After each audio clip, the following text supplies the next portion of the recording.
Anand Sutram, first chapter, 9th Sutra. गुणाधिक्ये जड़स्फोट भूत साम्याभावात्. Due to excessive pressure of the gunas, proper balance among the bhutas, 5 fundamental factors is lost and jadasphota, explosion of matter, occurs. If even after the transformation of the object body into Chiti Tattva, the solid factor, the onslaught of the binding principle continues unabated, the equipoise of the elements gets lost and jadasphot, explosion of matter, takes place. As a result of this explosion, Chiti Tattva, due to its excessive internal friction, gets pulverized into subtler elements such as the up liquid, Tejas luminous, Marut aerial, and Vyom ethereal factors. Completely or partially, that is to say, its movement undergoes the process of negative sanchar. Nevertheless, the resultant subtler elements after the explosion of course retake the same old path of sanchar. The ethereal element of the cosmic mind gets gradually cruder and cruder as per decrease of the ever increasing flow of the gunas. That is from Akash or Vyom to Marut, from Marut to Tejas, from Tejas to up, and from up to Chiti. The more the progress of these metamorphoses, the more varied the attributional diversity is noticeable in the material bodies, and their dimensions also get shrunk and diminished. The dimensional contraction means the increase of internal frictions, and this happens due to the excess or magnitude of the external attributional flow. Due to these excessive internal frictions, explosions take place in the material bodies and they get pulverized into subtler elements.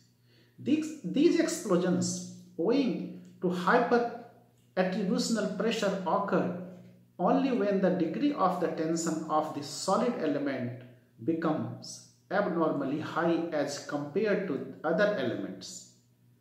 In the absence of any wide disparities, either too high or too low in the tensional relations of the elements, living organisms come into being instead of explosion. 10th Sutra of first chapter. Guna prabhaven bhuta sangharsad valam.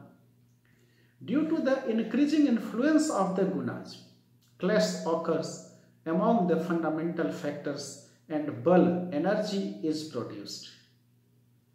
The former, the binding factor on the object body, the greater the internal frictions in it. This clash or play of forces is called bal or pran, power or energy. This pran exists more or less in all objects or elements, although its expression has not taken place or does not take place in them in equal proportion. 11th Sutra of first chapter. Deh kendrikani parinam bhutani balani prana. The resultant interior force forming the nucleus within the physical structure and maintaining its solidity is called prana, vital energy. If the resultant force, the force that comes into being as a result of both external and internal frictions in the object body, finds its own nucleus in some part of that body, the powers or energies active in that body are collectively called prana, vital energy.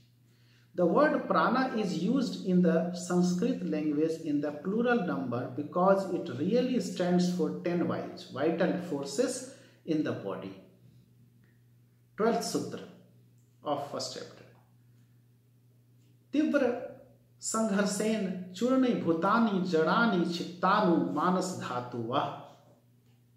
Due to excessive clash, some crude matter is pulverized and chittanu, ectoplasmic particles or mind stuff is evolved.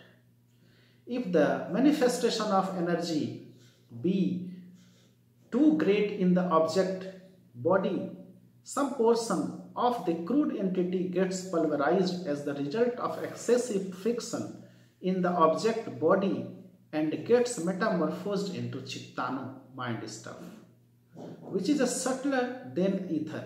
That is to say, mind is born out of matter. 13th Sutra of first chapter. Vyasti dehe chittanu samyayen chittabodha. Through the combination of ectoplasmic particles in the unit structure, the feeling of chitta, objective mind, evolves. The coordinated totality of all the chittanus, ectoplasmic particles, that remain in the individual object body centering round its totality constitute the sense of chitta of that body. This chitta is the done I or objective I of the unit mind. Unperceived shall remain all the perceptions, whether seen or heard, of an individual unless the chitta identifies itself with their reflections on itself. 14th Sutra of first chapter. Chittat gunavakshayen rajo gun pravalye aham. As the influence of the gunas wanes and rajoguna becomes dominant, the aham sense of doership evolves out of the chitta. When, by the attraction of Purushottam, the cosmic nucleus, the mind stuff is gradually goaded towards, under the influence of Vidya Shakti, the introversial force, the predominance of Tamoguna gradually wanes and the increasing influence of Rajoguna becomes evident. The part of the mind body where the predominance of Rajoguna is noticeable is called the Aham Tattva, doer I or owner I. 15th Sutra of first chapter. Sukshma bhimukhini gati rudye aham tattvan mahat. With further movement towards the subtle, the mahat evolves out of the aham tattva. By the attraction of Vidya Shakti, even the influence of Rajoguna over the aham tattva gradually starts shedding, indicating the predominance of Sattva-guna. The part of the aham tattva where the predominance of Sattva-guna is established is called the mahat tattva, pure I feeling. 16th Sutra, first chapter. Chitta dahama pravalye buddhi.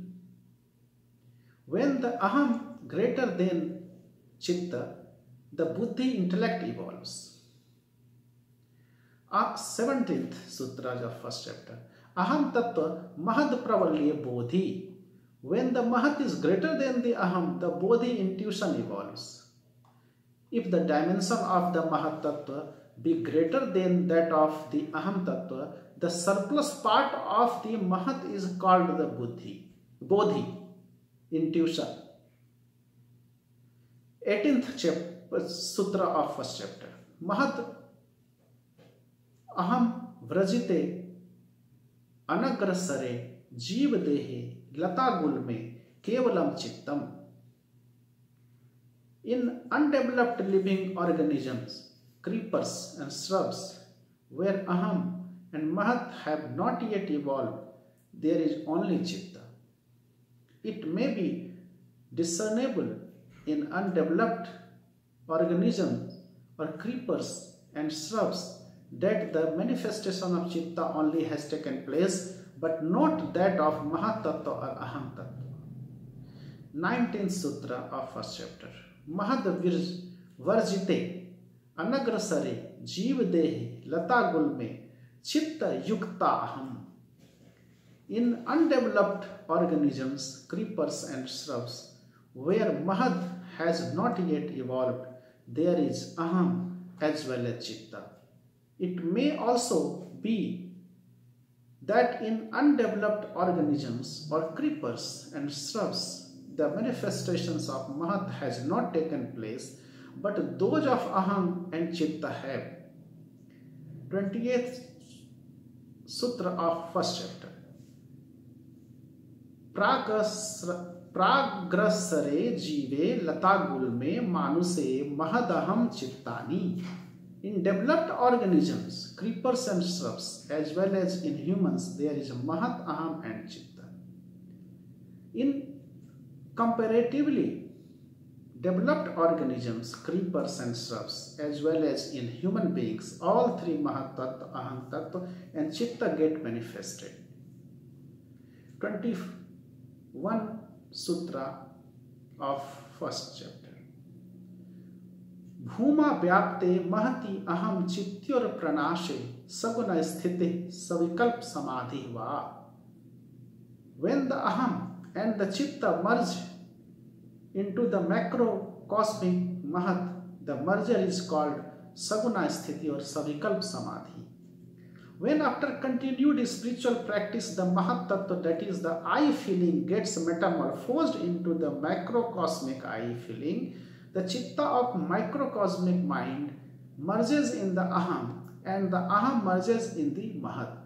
When the object merges in its cause, that merger is called pralaya or pranash, utter destruction. Since the chitta of the macrocosm grows out of the microcosmic aham and the macrocosmic aham out of the macrocosmic mahat, when in Pratisanchara's introversial movement, the unit chitta merges in the aham and aham in the mahat, to call it pranas is quite logical and reasonable. The state of utter destruction of the chitta and the aham and the state of all pervasiveness of the mahat constitute saguna sthiti, the state of transcendentality, or savikalp samadhi, the trance of determinate absorption. 22nd Sutra of first chapter. Atmani mahad pranase nirguna sthiti nirvikalp samadhi va. When the mahat merges into the aham, it is called nirguna sthiti, state of objectlessness or nirvikalp samadhi. The trance of indeterminate absorption or total suspension of the mind. The totally absorbed state of the mahat after merging that I feeling in the chitti shakti cognitive principle, rather than doing the sadhana of installing the mahat in the macrocosmic mahat, is nirguna sthiti, a state of objectlessness or nirvikalp samadhi, the trance of indeterminate absorption or total suspension of the mind. Due to the absence of any guna, this state is called nirguna sthiti, the state of objectlessness. This state is verbally inexpressible because 23rd Sutra of first chapter, Tasya sthiti amansikeshu. The state of nirvikalp samadhi is beyond the mind. This state of objectlessness being beyond the orbit of the mind, it is not mentally apprehensible. 24th Sutra of first chapter. Abhavottarananda pratyaya lamba anirvarti tasya pramanam. The lingering bliss which follows this state of vacuity is the proof of the state, the means of firm belief in that state. In the state of wakefulness, all three stages of the mind, namely conscious, subconscious and unconscious, remain active. But the subtler condition is inconspicuous due to the activeness of the cruder condition. While dreaming, the crude or conscious mind remains dormant. The subconscious and the unconscious mind remain active. During sleep, only the unconscious mind remains active. The opinion that the state of sleep is the state of the sense of vacuity is unacceptable to a subtle philosophical judgment, because at that time the works of both the conscious and the subconscious mind are done by the unconscious mind. The real state of vacuity is verily the state of utter destruction of the mind, and so even Savikalp Samadhi is not a state of vacuity. Only the state of Nirvikalp is the state of vacuity. In this state of absolute vacuity, the spiritual waves of exhilaration that fill the unit entity still continue to flow and trail on for some time, even after that state of vacuity, that is, after the mind returns due to unserved sanskaras, the consequential reactive momenta of one's past deeds. These very trailing waves of exhilaration and joyous exuberance keep reminding the mindful sadhaka, intuitional practitioner, that his or her mindless state had been one of absolute bliss. 25th Sutra of first chapter.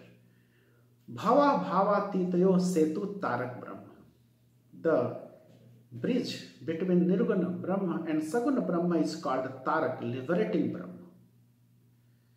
The common point bridging together the empirical state of Saguna and the meta-empirical state of Nirguna is called Tarak Brahma. Tarak Brahma appears in Sagun embodied form as Mahasambhuti.